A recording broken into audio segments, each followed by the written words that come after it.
I avoided mirrors and photographs until I discovered these 3 steps that changed my body and mind. The worst part of hating myself in the mirror wasn't the image I saw, the shape of my arms, or the curve of my stomach. It was the voice in my head, a constant, cruel whisper that told me that this unknown, tired, and discouraged person was me forever. It was the feeling of resignation, the terrible belief that the vibrant, energetic version of me had been lost somewhere in the past, and that this stranger, who wore dark clothes as a form of social camouflage, was my definitive identity. This voice was the true prison, and my body was merely the jailer. I vividly remember a Tuesday morning, nothing special, just another day in the routine that had become my life. The sun streamed through the window, promising a beautiful day outside, but inside my room, a small, silent war was raging, the war of what to wear. I opened the wardrobe, and it seemed to mock me. It was a museum of who I used to be. Dresses that once slid over my body now felt like they were made for someone else. Pants that were once my favorites now refused to rise above my hips. Each piece was a silent accusation. I'd pick up a blouse, one I loved, and before I even put it on, I'd already feel the disappointment. I could anticipate the sensation of the fabric stretching too far in the wrong places, the discomfort, the way it would make me feel even bigger than I already did. So I'd resort to the uniform, the stretchy black pants and the looser black blouse. It was my invisibility armor. It didn't make me feel pretty or confident or even myself. It just allowed me to get through the day with minimal friction, without anyone, including myself, paying much attention to the shape of my body. That day, after 10 minutes of frustration, I finally got dressed and, as always, avoided the full-length mirror. I only glanced long enough to see if my hair was in place, cutting off my own reflection from the neck down. It was a ritual of self-preservation. Later at work, a colleague tagged me in a photo from a get-together the week before. My heart sank when the notification popped up on my phone. With trembling fingers, I opened the social media platform, and there it was, me in the corner of the group with a forced smile. And what I saw shattered me. It wasn't the person I'd imagined in my head. It was someone visibly uncomfortable, with their shoulders hunched inward, as if trying to take up less space in the world. The light seemed to hit me cruelly, highlighting everything I'd tried to hide. I felt a wave of heat and shame wash over me. My fingers flew to the remove tag option. I needed to erase that evidence, erase that version of myself. But the image remained etched in my mind, haunting the rest of my day. The point is, this transformation, this takeover of my body by a force I didn't understand, didn't happen overnight. It was a slow, almost imperceptible erosion. It started with those 10 pounds after college, which I told myself I'd lose once life calmed down. Then came a few more pounds with a stressful project at work, fueled by sleepless nights and app-ordered food. Then perhaps pregnancy, where the weight that came to create a life decided to settle permanently. Each phase of life left a layer, like rings on the trunk of a tree, recording a period of stress, of change, of life. I gradually changed my wardrobe, first one size, then another. At first, I called them plus-size clothes, as if it were a temporary phase. Then they simply became my clothes. I got used to being out of breath climbing a flight of stairs. I got used to the burning in my stomach after eating. I got used to saying no to invitations to the beach or a club, making excuses to avoid wearing a swimsuit. I got used to being tired. That deep fatigue that wouldn't go away even with 10 hours of sleep. It was as if the house I knew, my home, my body, was being renovated without my permission, room by room, until I no longer recognized the place I lived. The living room, once spacious and full of light, now felt cramped and dark. And worst of all, I had accepted it. I had become a passive tenant in my own life. Of course I fought. God, how I fought. My journey was a graveyard of failed attempts. I downloaded every calorie-counting app, turning food, which should be pleasure and nourishment, into a punishing math spreadsheet. I felt guilty for eating a piece of fruit because it had too much sugar. The joy of a meal was replaced by the anxiety of numbers. I signed up for high-intensity classes, the kind that promised to burn 1,000 calories in an hour. I went, sweated, felt my body ache for days, and the scale? It barely moved. Sometimes it went up. The instructor, always well-meaning, would shout, "No pain, no gain." Component placement. But all I gained was more frustration and a pair of sore knees. I tried the ketogenic diet, eliminating all carbohydrates. For the first 2 weeks, it was magical. The weight dropped off. I felt euphoric. But then reality set in. The lack of energy, the irritability, the overwhelming desire for a simple piece of bread. And inevitably, I gave in. And the ensuing binges were overwhelming, as if my body were taking revenge for the deprivation. In a single night, I'd eat enough to erase 2 weeks of progress, and with it, an unwanted friend, shame. Each failed attempt was further proof to that voice in my head that I was the problem. It was lack of discipline. It was weakness. It was laziness. I saw other women succeeding, and I wondered, what's wrong with me? Each diet was like trying to paint a moldy wall. The new paint looked beautiful for a week, but soon the dark mold stains would reappear because I was never treating the foundation leak.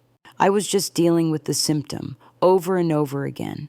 If this feeling of fighting your own body sounds familiar, if you've ever felt invisible in your own life, I invite you to join me.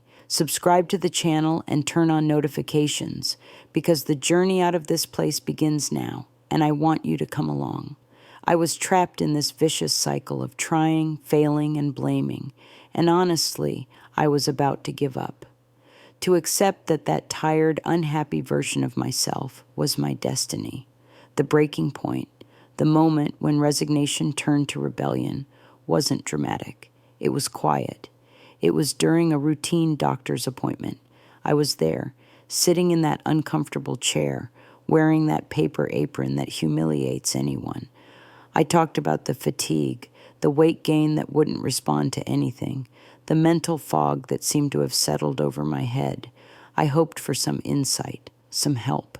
Instead, the doctor, without even looking me in the eye as he typed on the computer, said the phrase I'd heard 1,000,000 times, the phrase that was the anthem of the weight loss industry. You just need to eat less and exercise more. He handed me a generic pamphlet with an outdated food pyramid and sent me on my way. In that moment, something inside me snapped. It wasn't anger at the doctor. It was a deep, visceral anger at the situation. I was an intelligent woman. I managed complex projects at work. I took care of my family. I solved problems every day, and I was being reduced to a simplistic equation that I knew deep down didn't apply to me. I had eaten less, I had exercised more, and here I was. That day, I decided that if help wouldn't come from outside, I would have to find it from within. I stopped being a passive patient and became an investigator, the architect of my own salvation. My first mission was to understand the enemy, and I realized that it wasn't one, it was twofold. There was an external enemy and an internal enemy. I began investigating the external villain, the avalanche of misinformation surrounding us. I immersed myself in articles, documentaries, books that weren't on the bestseller lists, and what I discovered left me both furious and relieved. I discovered the science behind the processed food industry, how they are designed to hijack our brain's pleasure centers, creating a real addiction. I read about the hidden sugars in everything from tomato sauces to whole grain breads. I learned about endocrine disruptors, chemicals found in plastics, cosmetics, and pesticides that mimic our hormones and wreak havoc on our systems. They're in the water bottles we drink, the jars we use to store food, and the creams we apply to our skin. These substances confuse our bodies, telling them to store fat, to slow down our metabolism. It was as if I were trying to follow a map, a plan, but the map was wrong and the terrain was mined. It wasn't my fault for getting lost. The system was designed to make me fail. This realization was liberating. I wasn't weak. I was playing a game with rules I didn't understand and a deck stacked against me. The mantra, eat less, exercise more, was a gross simplification of an immensely complex problem. It was like telling someone to put out a forest fire with a glass of water. It explained the environment, but it didn't explain my individual reaction. Why could my friend eat a croissant and stay thin, while I seemed to gain weight just by looking at it? This led me to the second, more insidious enemy, the inner villain. I realized that years and years of following the external villain's misguided maps had damaged my internal compass. My body was no longer responding logically. It was in constant defense mode. I started reading about insulin resistance, a condition where your cells simply stop listening to the hormone that should process sugar. So your body produces more and more insulin in a desperate cry, and this excess insulin is a powerful signal to store fat, especially in the abdominal region. I read about cortisol, the stress hormone. My high-pressure lifestyle, combined with restrictive diets and excessive exercise, kept my cortisol levels chronically high, and cortisol tells the body, we're in danger, save all the energy you can, store fat, we're in survival mode. And I learned about leptin, the satiety hormone. In a healthy body, fat cells release leptin to tell the brain, we're full, stop eating. But when you have excess fat and chronic inflammation, the brain becomes deaf to leptin. This is called leptin resistance. Your body is screaming that it's full, but the brain doesn't listen. So you continue to feel hungry even after you've just eaten. My body wasn't broken. It was adapting as best it could to a hostile internal and external environment. It had developed what I call hormonal inertia. It was stuck in a pattern of fat storage and energy crisis, and every attempt at a restrictive diet was interpreted as yet another threat, further reinforcing this defensive pattern. I realized I was fighting two enemies, the avalanche of misinformation out there, and an echo of that misinformation inside, an internal system now operating on panic autopilot. But if my body was simply following the wrong orders, who was giving the right ones, and where could I find them?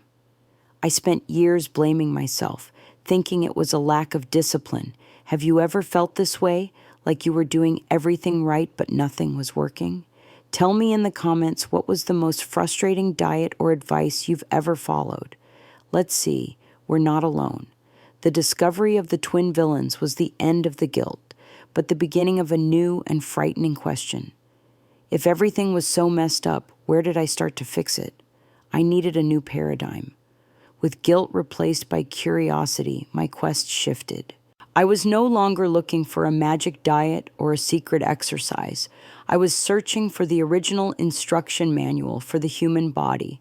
I turned away from fitness blogs and immersed myself in cellular biology books, anthropology studies on blue zones, those rare communities where people live to be healthy and vital for over 100 years, and scientific articles on endocrinology. I wanted to find the common thread, the universal principle that united all health approaches that truly worked in the long term, beyond fads and trends. And it was amidst diagrams of mitochondria and studies of hunter-gatherer populations that I found it. It was a concept so fundamental it was almost invisible: cellular communication. Health, I realized, wasn't about the presence or absence of a single substance like carbohydrates or fats. It was about the quality of the conversation happening within me, every second. Each of the trillions of cells in my body is like a worker on a massive construction site. For the project to function, these workers need to receive clear, precise, and timely instructions. Hormones, neurotransmitters, and other compounds are the messengers that carry these instructions. Burn this fat for energy, build this muscle, repair this tissue, turn off hunger, we're fueled.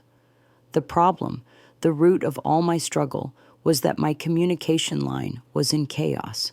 It was like a construction site where the messengers shouted, but the workers were wearing earplugs, or the messages arrived garbled and confused.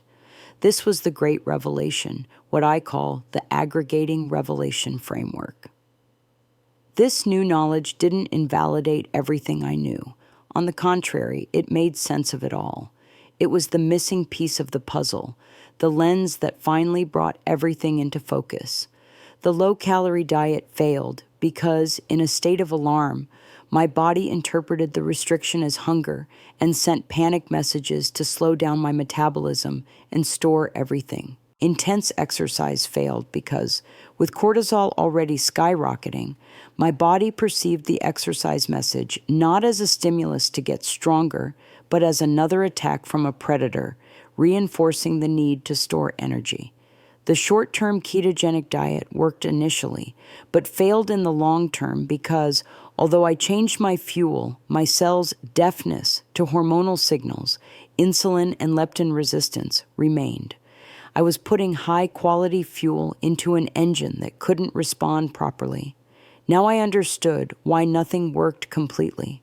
I was always trying to optimize one part of the system without realizing that the communication system that governed everything was broken. The feeling was immense relief. I didn't need more restriction. I needed more clarity. I needed to restore communication. And as I browsed scientific forums and online discussion groups, another incredible thing happened. I found what I can only describe as a narrative echo. It was a long, detailed post on an anonymous blog written by a woman who identified herself only as a biochemist. She described my journey with eerie accuracy, the same frustration with doctors, the same struggle with fatigue and brain fog, the same feeling of being a stranger in my own body. It was like reading my own diary, but written by someone with a deep understanding of what was happening beneath the skin. And then she described her turning point, when she stopped focusing on diets and started focusing on nourishing her cellular signaling pathways. She talked about specific compounds in plants, minerals, and vitamins that acted as tuners for cellular receptors, making them more sensitive to hormonal messages again. She wasn't at war with her body. She was in dialogue with it. Reading it gave me chills. I wasn't crazy. I wasn't an isolated, unsolvable case. I was a pattern, a predictable pattern of a body responding to a modern, chaotic environment. And if she had found a way out, so could I. It was at this point that my guiding metaphor was born. I began to see my body not as a battlefield, but as an architectural project, a magnificent edifice that had fallen into disrepair. The foundation, my hormonal system, was compromised. The building materials, the food I ate, were of poor quality, and the workers, my cells, were confused and unmotivated, working inefficiently. The solution wasn't to demolish the building. A new master plan was needed, an intelligent and careful restoration project, and I dubbed this new approach, this new plan of mine, the Cellular Architect Protocol. It wasn't a diet, it was a system for restoring order, for clearing the lines of communication, for providing the right materials, and for ensuring that each worker received the correct instructions and executed them perfectly. I had the theory, the Cellular Architect Protocol, a plan to restore communication within my own body. But a theory on paper is one thing. Getting the workers on the construction site to actually hear was a completely different challenge. How could I, in practice, begin sending these new signals and begin this immense work of reconstruction? The journey from theory to practice was the next step, and perhaps the most daunting of all. Armed with my new philosophy, the Cellular Architect Protocol, I knew I needed to take action. I didn't have a magic bullet, a bottle of pills. I had knowledge, and my first attempt to apply this knowledge was through food, but in a completely different way. I stopped thinking about calories and macros and started thinking about information. What information was each food sending to my cells? I became a signal healer. My kitchen became a laboratory. I obsessively researched phytonutrients, the bioactive compounds in plants. I discovered that certain polyphenols found in berries and green tea helped reduce inflammation, the static noise that interfered with cellular communication. I learned about adaptogens like ashwagandha, which helped modulate the stress response by lowering levels of cortisol, the panic hormone. I focused on foods rich in magnesium and B vitamins, which are crucial for energy production in mitochondria, the powerhouses of our cells. I was no longer depriving myself. I was, for the first time, fueling my body strategically. In my construction metaphor, it was as if I were deep cleaning the construction site. I began systematically removing the low-quality materials I knew were causing havoc and inflammation: the ultra-processed foods, the refined sugars, the industrial vegetable oils, and in their place, I began bringing in pure, high-quality materials that my cellular workers knew exactly how to use. The change didn't come like a bolt of lightning. It wasn't a dramatic weight loss in the first week. It was something much deeper and more significant. The first proof that the protocol worked was subtle. After about 10 days of following this approach, I woke up one Saturday morning before my alarm, and I didn't feel groggy. I felt awake. There was a clarity in my mind I hadn't felt in years, as if a fine fog had finally lifted. That same day, I spent the entire afternoon at the supermarket, and when I got home, I realized something shocking. I hadn't thought about sweets or snacks once. That constant craving, that nervous hunger that lived in the back of my mind, was silent.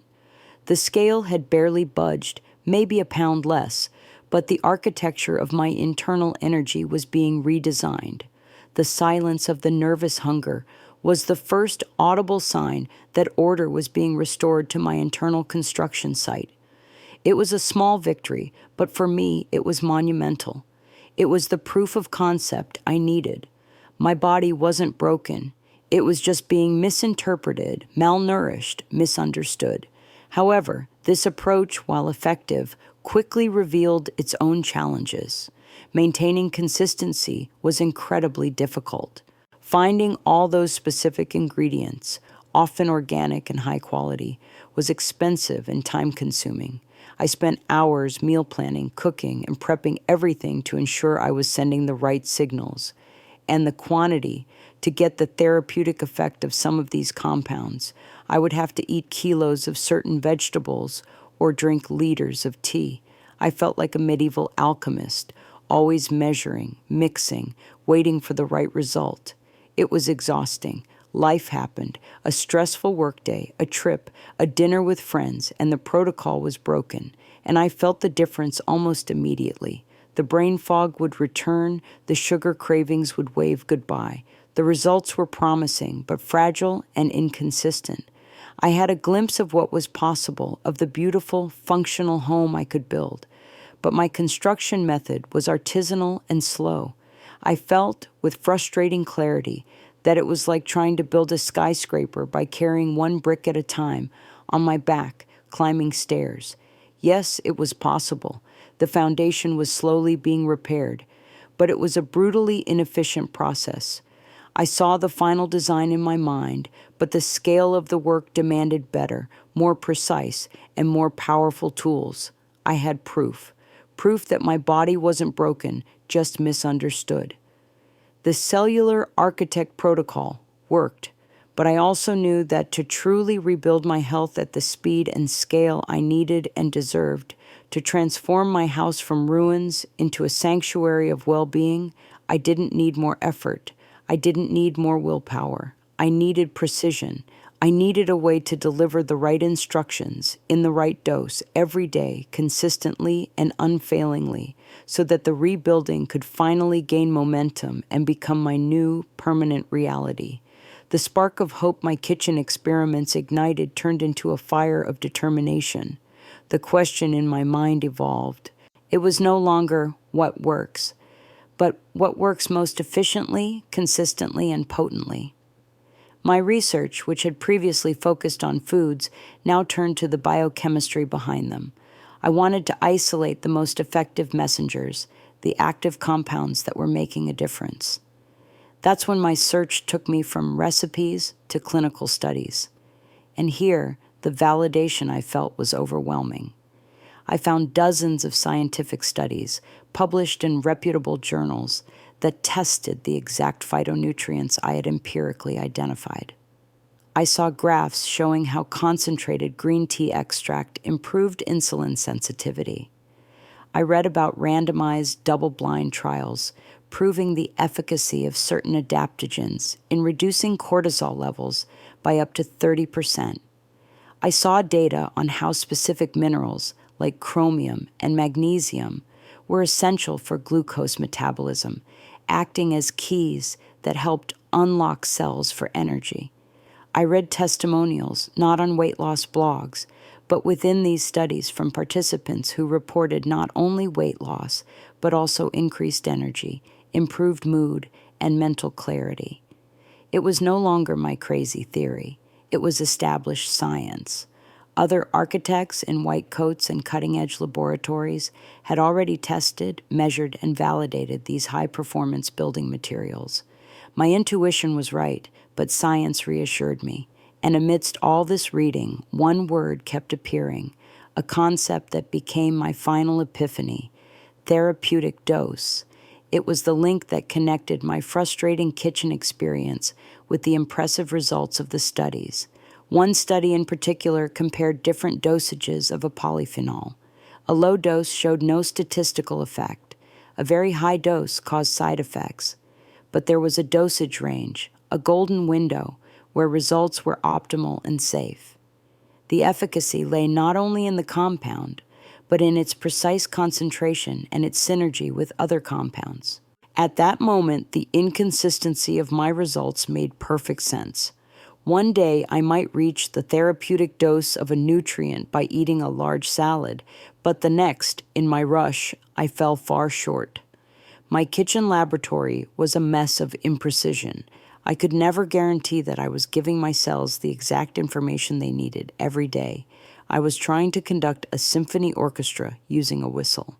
The conclusion became logical and inevitable: to execute the cellular architect protocol with the precision of an architect. I didn't need a bigger shopping basket or more time to cook. I needed a tool, a precision tool. One that delivered the exact combination of the right ingredients at the exact therapeutic dose every day without fail, without guesswork.